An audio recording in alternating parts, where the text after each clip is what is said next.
नमस्कार दोस्तों, स्वागत है आपका मेरे चैनल राधा की आवाज़ में। चैनल पे नए हैं तो लाइक सब्सक्राइब ज़रूर करें। मेरे बच्चों की गर्मियों की छुट्टियां शुरू हो गई थी। अब वो नानी के घर जाने के लिए जिद करने लगे। मैंने सोचा कि काफ़ी समय से मैं भी मायके नहीं गई। इसी गर्मी की छुट्टी का फ़ायदा उठाकर मायके घूम आती हूँ। अपने सास ससुर से पूछा तो उन्होंने खुश होकर हामी भर दी। अब इनसे इजाज़त लेनी थी। शाम को जब मेरे पति राज ऑफिस से आए तो उनसे मैंने कहा, बच्चे नानी के पास जाने की जिद कर रहे हैं, आपका क्या विचार है? 8 से 10 दिन के लिए अपने मायके पटना हो आऊं? उन्होंने कहा, ठीक है, चली जाना, मैं टिकट करवा देता हूँ। दूसरे दिन पैकिंग करते समय मुझे अपनी नानी घर और वहाँ की बातें याद आ गईं। मुझे याद आया मेरी नानी मेरे 2 मामा के साथ जमशेदपुर में रहती थी। मेरी नानी का स्वभाव बहुत ही अच्छा था। आस पड़ोस वाले भी मेरी नानी को नानी ही कहा करते थे। वह हमारी नहीं, पूरे मोहल्ले की नानी थी। छोटी मामी नानी को ज़्यादा पसंद करती थी, परंतु बड़े मामा मामी के डर से वह कुछ बोलती नहीं थी। बड़े मामा जी का कपड़ों का कारोबार था, जिसको संभालने में छोटे मामा जी भी उनकी सहायता करते थे। बड़ी मामी सिलाई सेंटर में सिलाई सिखाती थी। वो और छोटी मामी मिलकर काम करती थी, लेकिन काम करते समय छोटी मामी पता नहीं क्यों नानी को बहुत सुनाती थी। कैसी हैं आप? चुपचाप बैठी रहती हैं। मेरी माँ भी आपकी ही उम्र की है, लेकिन वह अपनी बहू के साथ सारा काम करती है। आप हमारा हाथ क्यों नहीं बटाती? बड़ी मामी जब भी ये बात सुनती तो छोटी मामी पर गुस्सा करती थी कि हम 2 बहुएं हैं तो माँ जी को क्यों तंग करें, हम सारा काम कर लेंगे, तुम छोड़ दो, मैं ही सारा काम कर लूंगी। बड़ी मामी यह कहकर बचा खुचा सारा काम निपटा देती। यह देखकर नानी भी उनकी मदद करने लगती हैं, परंतु बड़ी मामी नानी से कभी काम नहीं करवाती थी।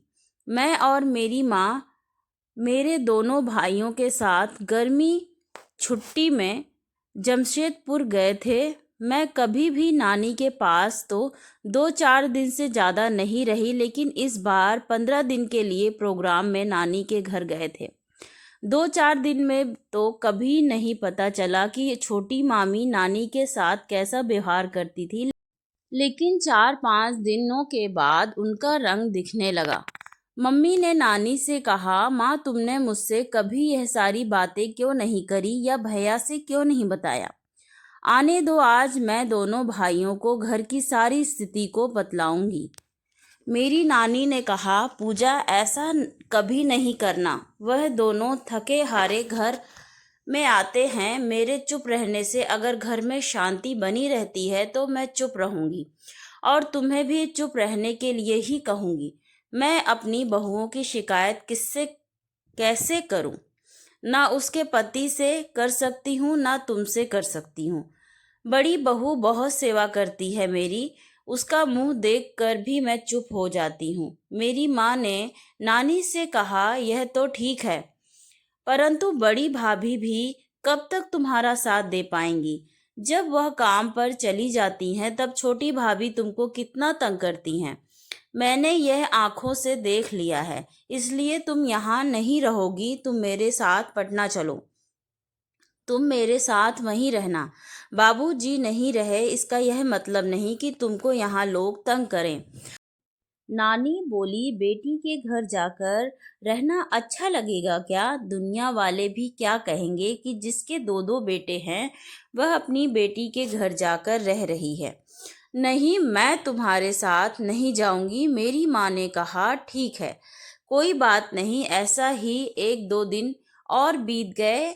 एक दिन बड़ी मामी अपने काम पर गई हुई थी। माँ हम लोगों के साथ आंखें मूंद कर लेटी हुई थी। छोटी मामी ने हमारे कमरे में झांक कर देखा। उन्हें लगा हम और हमारी माँ सो रहे हैं। उन्होंने नानी को जाकर कहा, माँ जी, मुझे चाय पीने का मन कर रहा है, आप जाकर मेरे लिए अच्छी सी अदरक वाली चाय बनाकर ले आइए। मेरी माँ ने के घुटनों में दर्द रहता था। रसोई घर में खड़े होकर उनसे यह काम नहीं हो पाता था। यह बात कोई छोटी भाभी जानती थी, फिर भी नानी को चाय बनाने के लिए कह दिया।